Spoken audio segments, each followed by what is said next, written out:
Here at LTT, we're all about pushing boundaries. Far beyond what anybody asked for. Like when we brought you the PC made of radiators, cooling insane hardware with 0 fans. But ever since then, we've wondered, what would it look like if some actually smart people tried to achieve the same thing? Well, today we get to find out because the good people over at MonsterLabo have done just that, creating a case that supposedly is capable of cooling up to an Intel 8-core 9900K and an RTX 2070 completely passively. But don't pass by private internet access. Private internet access gives you a safe and protected IP, and it's got loads of other features as well. Check it out at the link below.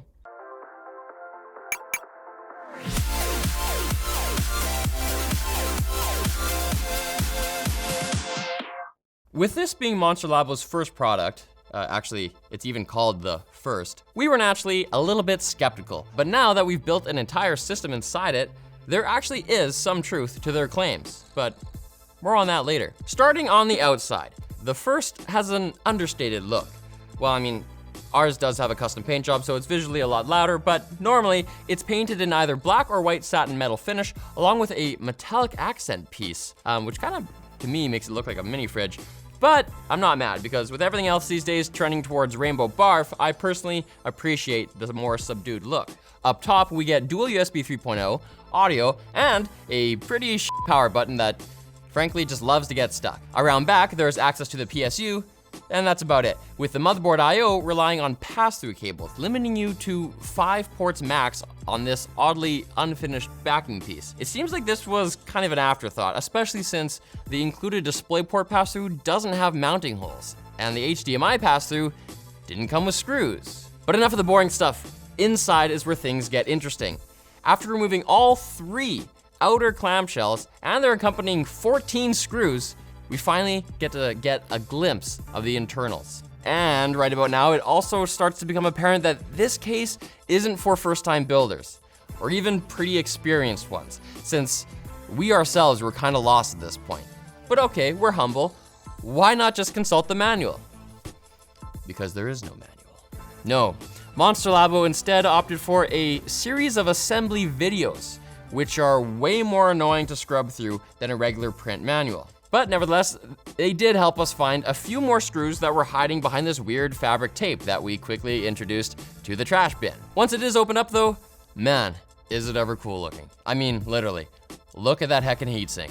It's massive, and the heat pipes. The heat pipes. Oh, the heat pipes. Woo! Both the CPU and the GPU each get 6 of their own, evenly spread throughout the heatsink. Now I'm starting to think their claims might actually have some merit. All right, so time to throw some hardware in it and boot it up, right? Well, because of the first totally non-standard mounting and form factor, planning ahead is kind of a must. Thankfully, MonsterLabo has vetted a bunch of hardware already with compatible parts listed on their site, including what motherboards and GPUs work and what brackets or modifications are necessary. In our case, the triple fan RTX 2070 we chose was supposedly a non-issue. All we should have to do is remove the cooler and strap on MonsterLabo's provided VRM heatsink. But it wasn't that easy. The screws for the VRM cooler weren't long enough, so we ended up having to use zip ties to hold it all together. It is worth noting though that this accessory isn't yet available, so hopefully they'll have all that ironed out by launch. And then again, maybe quirks like this are to be expected in this wacky realm of custom cooling. As for our X470 motherboard, it too called for some minor modifications, but thankfully, both went as described. First, it requires the use of their custom riser, which is only included on the premium model, so watch out for that. And second, the audio chipset had to be removed, as on this board, it's installed on a riser and would otherwise block the heat pipes. This sucked, so again, plan ahead. Don't be like us. We suck. Hopefully on MonsterLabo's second case, the heat pipes are positioned to better accommodate boards like this, as daughter boards aren't uncommon on ITX motherboards. Things did start to look up though when it finally came time to put all the pieces together.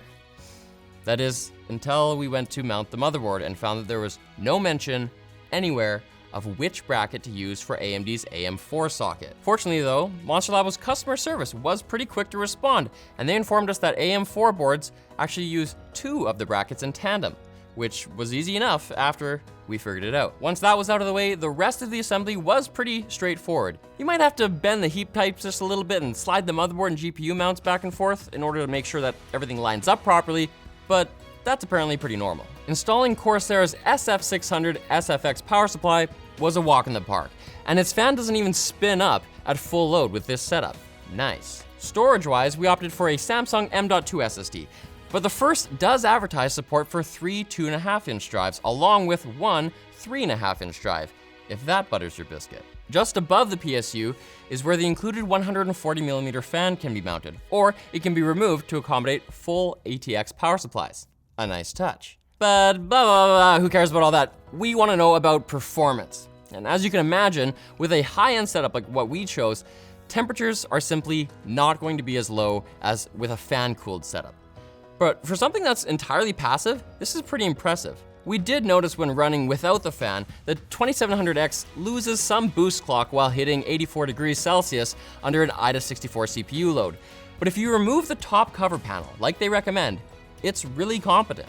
MonsterLabo does mention that the actual passive Tdp rating on the First is only 215 watts, but you'd be hard-pressed to find an application that would actually load both parts to 100% power draw consistently, hence why you could run a higher end config like we did. Once the fan is added into play, temps are a lot more comfortable. We set ours to run at 700 RPM, which was inaudible even as close to a foot away from the case. Speaking of inaudible, the coil whine from the GPU is not. Because of the way it's positioned, the GPU's power distribution is right near the big fat opening on the top of the case. And without the higher noise floor of a typical fan-cooled build, the video card's high-pitched whine is surprisingly irritating, even from a sitting distance. It sucks. And I guess that's kind of where the concept of these passive cases starts to fall apart for me. Coil whine, IMO, is actually way more annoying than the low hum of a fan, and frankly, with a decent AIO on your CPU, and the gargantuan GPU coolers of today, most regular rigs tend to be pretty inaudible anyway. So if it were me, I'd stick to the aforementioned fan setup, but if you're not an audiophile or just hate hearing your PC, you can find a GPU that doesn't suffer from much coil whine. And if you don't mind your hardware running a little hotter than most, this can be an awesome way to achieve a nearly silent PC. As for the First itself, for a $400 plus case, it's kind of a hot mess. But honestly, I love it. I just like it. I don't know that I'd recommend it full on.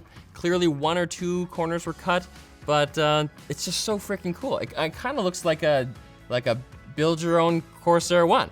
So yeah, I want it. FreshBooks is the small business accounting software custom built for how you want to work. It's the simple way to be more productive, organized, and get paid quickly. FreshBooks lets you create and send professional-looking invoices in less than 30 seconds, set up online payments with just a couple of clicks so you can get paid up to 4 days faster, and see when your client has viewed your invoice to put an end to the guessing games. For your unrestricted 30-day free trial, just go to freshbooks.com/techtips and enter Linus Tech Tips in the How Did You Hear About Us section. So thanks for watching, guys. Dislike this video if you thought I sucked, like it if you didn't, and be sure to subscribe. Join our forum and visit our merch store where you can get cool shirts like this one that say Linus's name on them.